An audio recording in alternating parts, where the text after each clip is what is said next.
Industrial hit എന്നൊക്കെ പറയും അല്ലേ. ഇത്രയും വലിയൊരു ഹിറ്റ് ആവുന്ന ആരും പ്രതീക്ഷിച്ചില്ലാന്ന് തോന്നുന്നല്ലേ. ഇത്രയും വലിയ ഹിറ്റ് ആവുന്നുള്ള ഒരു പ്രതീക്ഷ ഉണ്ടായിരുന്നില്ല അല്ലേ? പ്രതീക്ഷ ഉണ്ടായിരുന്നോ? നല്ല സിനിമയായിരിക്കും ഉറപ്പായിരുന്നു. അതെ. എന്നാലും ഈ ഇൻഡസ്ട്രി ഹിറ്റ് എന്ന് പറഞ്ഞൊരു പോസ്റ്റർ ഉണ്ട്, കാണുമ്പോൾ ഭയങ്കര സന്തോഷമുണ്ട്. അപ്പൊ അതിന്റെ ഭാഗമാവാൻ പറ്റിയെന്ന് പറയുന്നത് തന്നെ വലിയ കാര്യം. ഏകദേശം ഒരു 7 ദിവസം കൊണ്ട് തന്നെ 200 കിടക്കാൻ ചാൻസ് ഉണ്ട്. ഇനി അടുത്ത 7 ദിവസം കൊണ്ട് എനിക്കറിയില്ല. കിടക്കട്ടെ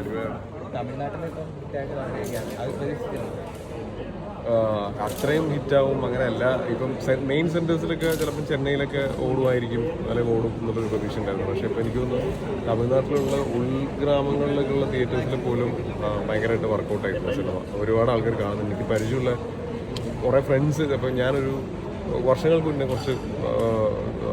കുറച്ച് ഫ്രണ്ട്സ് ഉണ്ട് എനിക്ക് തമിഴ്നാട്ടിലുള്ള. അമ്മമാർ വിളിച്ചിട്ട് എന്നോട് പറഞ്ഞു, അവർ വർഷങ്ങൾക്ക് ശേഷമാണ് എന്നെ വിളിക്കുന്നത് പടം കണ്ടിട്ട്. അപ്പോൾ അത് ഭയങ്കര സന്തോഷം. അവിടെ അവർ കണ്ടിരിക്കുന്ന ചെന്നൈ എന്നല്ല, വേറെ സേലം അങ്ങനെ അവിടെ നിന്ന് ഉള്ളോട്ടുള്ള സ്ഥലങ്ങളിലെ പടം കണ്ട. പക്ഷെ അവിടെയൊക്കെ നമ്മുടെ പടം ഇടുക എന്നൊക്കെ പറയുമ്പോൾ സന്തോഷമുണ്ട്. ഭയങ്കര അടിപൊളി. കമലഹാസനൊക്കെ വിളിച്ചായിരുന്നു, അപ്പം പോയി കണ്ടപ്പോഴുള്ള എക്സ്പീരിയൻസ് എന്തുണ്ടായിരുന്നു? പുള്ളി എന്താണ് പറഞ്ഞത്? നമ്മൾ എല്ലാവരും പോയി കണ്ടിട്ടുണ്ടായിരുന്നു. ഒരു ദിവസം ഈ പടം കണ്ടിട്ട് എല്ലാവരെയും വിളിച്ച് അവിടെ നമ്മളെല്ലാവരും പോയിട്ടുണ്ടായിരുന്നു. അതിന് വീഡിയോ ഒക്കെ റിലീസ് ചെയ്തിരുന്നു. സന്തോഷം. നമുക്ക് കാണാൻ പറ്റുന്ന വലിയ കാര്യമല്ലേ. ഇത്ര വർഷം മുമ്പുള്ള ഒരു സിനിമയായിരുന്നു. ആ സിനിമയ്ക്കകത്തുള്ള ഒരു പാട്ടാണ് ഇപ്പം ഈ സിനിമയ്ക്കകത്ത് ഉൾപ്പെടുത്തിയിരിക്കുന്നത്. അപ്പോൾ അതിൻ്റെ എനിക്ക് പ്രൊഡ്യൂസർ അടക്കമുള്ള എല്ലാവരും പറഞ്ഞായിരുന്നു നാളെ ഹിറ്റാവും. അന്ന് ഇത്രയും വലിയ വിജയമൊന്നും കിട്ടിയില്ലെങ്കിലും ഈ നാളെ ഒരു സിനിമ വരുമ്പോൾ ഇതിനകത്ത് ഹിറ്റായിരുന്നില്ലേ. പണ്ട് മുതലേ ഹിറ്റായ പാട്ടാണ്. ഇപ്പൊ ഒന്നോട് കുറച്ച് ആൾക്കാർ കേൾക്കുന്നതല്ലാതെ അത് ഇത്ര ഹിറ്റ് പാട്ട് പണ്ട് ഹിറ്റാവാത്ത പാട്ടാണത്. അത് അത്രയും ആൾക്കാർ ഇഷ്ടപ്പെട്ട പാട്ട്. പിന്നെ ഇപ്പം ഇത്രയും വർഷങ്ങൾക്ക് ശേഷം പുതിയ തലമുറയിൽ കേൾക്കാത്ത കുറേ ആൾക്കാർ കൂടെ കേൾക്കുന്നു എന്ന് മാത്രമേ ഉള്ളൂ. അത് അത്രയും ആ പാട്ടിൻ്റെ അതൊക്കെയാണല്ലോ ക്ലാസിക് എന്ന് പറയുന്നത്. അപ്പോൾ അതുകൊണ്ടാണ് ഇപ്പോഴും നമ്മൾ ഇപ്പോൾ കേട്ടുകൊണ്ടിരിക്കുന്നത്. ചില പാട്ടുകളൊക്കെ നമ്മൾ കേട്ട് കഴിഞ്ഞാൽ വെറുത്തുകൊണ്ടിരിക്കും. ഇപ്പോൾ എല്ലാ റീൽസിലും ഈ പാട്ടാണ്. പക്ഷെ അത് നമ്മൾ എത്ര കേട്ടാലും വെറുക്കുന്നില്ല എന്നുള്ളതാണ് ആ പാട്ടിൻ്റെ ക്വാളിറ്റി. അപ്പോൾ അത് നമ്മളെ സിനിമയെ ഭയങ്കരമായിട്ട് ഹെൽപ്പ് ചെയ്തിട്ടുണ്ട്. ആ സിനിമ ആ സീക്വൻസ് ചില പാട്ട് വരുന്ന സമയത്ത് ഭയങ്കരമായിട്ട് ലിഫ്റ്റ് ചെയ്തിട്ടുണ്ട്. അത് ആ പാട്ടിൻ്റെ ക്വാളിറ്റിയാണ്. ആ പാട്ട് അത്രയും നല്ല പാട്ടായതുകൊണ്ടാണ് പാട്ടും ഇളയരാജയുടെ മ്യൂസിക് ഭയങ്കര സന്തോഷം. നീയാണല്ലേ?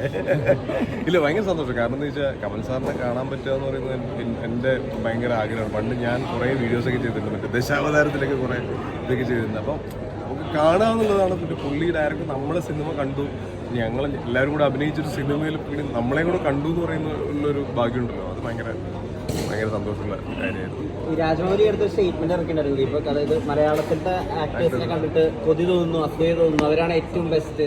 അപ്പൊ അതൊരു ഭയങ്കര വാലിഡേഷൻ അല്ലേ? കാണട്ടെ, എല്ലാം കാണട്ടെ. ഇപ്പം പ്രേമലു അവിടെ റിലീസ് ചെയ്ത സമയത്താണ് പറഞ്ഞത്. പ്രേമലു ഭയങ്കര രസമുള്ള സിനിമ, എനിക്ക് ഭയങ്കര ഇഷ്ടപ്പെട്ട സിനിമ. ഞാൻ റീസെൻ്റ്ലി കണ്ട, ഞാൻ ഡയറക്ടറോട് വിളിച്ച് സംസാരിച്ചിട്ടുണ്ടായിരുന്നു. ഭയങ്കര അടിപൊളിയായിട്ട് എല്ലാവരും അടിപൊളിയായിട്ട് പെർഫോം ചെയ്തിട്ടുണ്ട്. നെസ്ലിനൊക്കെ ഭയങ്കര രസമായിട്ട് ചെയ്തിട്ടുണ്ട്. എല്ലാ ആക്ടേഴ്സും ഉറപ്പായിട്ട് നമ്മൾ കാണുമ്പോഴും അത് തോന്നുന്നു വെച്ചാൽ അവരും എന്ത് രസമായിട്ട് പെർഫോം ചെയ്യുന്നത് നമുക്കും ഫീൽ ചെയ്യും. അപ്പോൾ ഉറപ്പായിട്ടും മറ്റുള്ള ഇൻഡസ്ട്രിയിലുള്ള ആൾക്കാർ അത് കണ്ടിട്ട് അവർക്കും അതുപോലെ ഫീൽ ചെയ്യുന്നത്. അതെനിക്കൊന്ന് ഡബ് ചെയ്ത വേർഷനാണ് അവർ കാണുന്നുണ്ടാവും. എന്നിട്ടൂടെ അത് ഫീൽ ചെയ്യുന്നു എന്ന് പറയുന്ന സമയത്ത് അത് അവരുടെ ആക്ടേഴ്സിൻ്റെ ക്വാളിറ്റി തന്നെയാണ്. അപ്പോൾ മലയാളത്തിൽ ഇത്രയും നല്ല ആക്ടേഴ്സ് ഉണ്ടെന്ന് പറയുന്നതും നമ്മുടെയൊക്കെ ആ ഇൻഡസ്ട്രിയുടെ ഭാഗമെന്ന് പറയുന്നതും കേൾക്കുന്ന സന്തോഷമുണ്ട്. രാജമൗലി നമ്മളെ പടം കൊണ്ട് പറയട്ടെ, മഞ്ഞുമ്മനെ കൂടെ ഇൻഡസ്ട്രിയിൽ ഇപ്പോ സ്വന്തം പേര് അങ്ങനല്ല, ആ പേരുകളിൽ ഒരു കാരണം ദീപക്കും കൂടിയാണല്ലോ.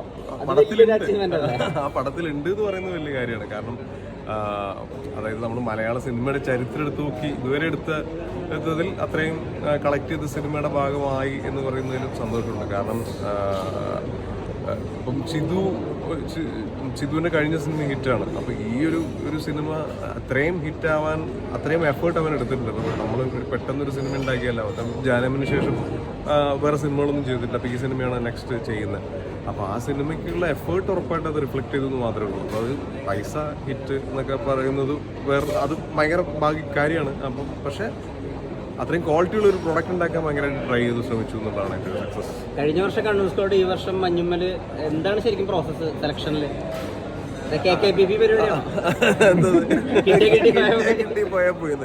അല്ല, ഇതെല്ലാം കുറേയൊക്കെ സുഹൃത്തുക്കൾ നമുക്ക്, അതായത് നമ്മൾ ധൈര്യമായിട്ട് ഏൽപ്പിക്കുന്ന ക്യാരക്ടേഴ്സാണ്. അതിലൊന്നും നമ്മളിപ്പം പോയി ചോദിച്ച് എടാ ഇതാണ് ഇത് എൻ്റെ ക്യാരക്ടർ, ഇങ്ങനെ ചെയ്യാൻ പറ്റും അങ്ങനെ ചെയ്യാൻ പറ്റും ഒന്നും ചോദിക്കേണ്ട കാര്യമില്ല. കാരണം അവർക്ക് നമ്മളെ അറിയാം, നമ്മൾ ചെയ്ത വർക്ക്. ഇപ്പം പ്രോബിയാണെങ്കിൽ എനിക്ക് വർഷങ്ങളായിട്ടുള്ള പരിചയമാണ്. അപ്പം അതിന് മുന്നേ ഇപ്പം ടിനുവിനെ എനിക്ക് കുറേ വർഷങ്ങളായിട്ട് അറിയാം. ഇപ്പം അങ്ങനെയുള്ള കുറെ സുഹൃത്തുക്കൾ സഹായിച്ചുകൊണ്ട് രക്ഷപ്പെട്ടു പോകുന്നു. നോർമലി ഒരു വലിയ ഹിറ്റൊക്കെ വന്നു കഴിയുമ്പോൾ റെമ്യൂണറേഷൻ കൂട്ടാറുണ്ട് എല്ലാ താരങ്ങളും. എങ്ങനെ കൂട്ടാൻ താല്പര്യമുണ്ടോ? ഇപ്പൊ ഞാനിപ്പോ പ്രണയം തുടരുന്നു എന്ന് പറഞ്ഞ സിനിമയുടെ പ്രൊമോഷൻ, ആ സിനിമ ശരിക്കും അതിന്റെ ക്വാളിറ്റി, ഇപ്പം അവൻ കഥ പറഞ്ഞിട്ടാണ്. അതിന് മുന്നേ എനിക്ക് പിന്നെ അഭിനയത്തിന് പരിചയമില്ല. കോലുമുട്ടായി എന്ന് പറഞ്ഞ പടത്തിന്റെ റൈറ്റർ ആണ്.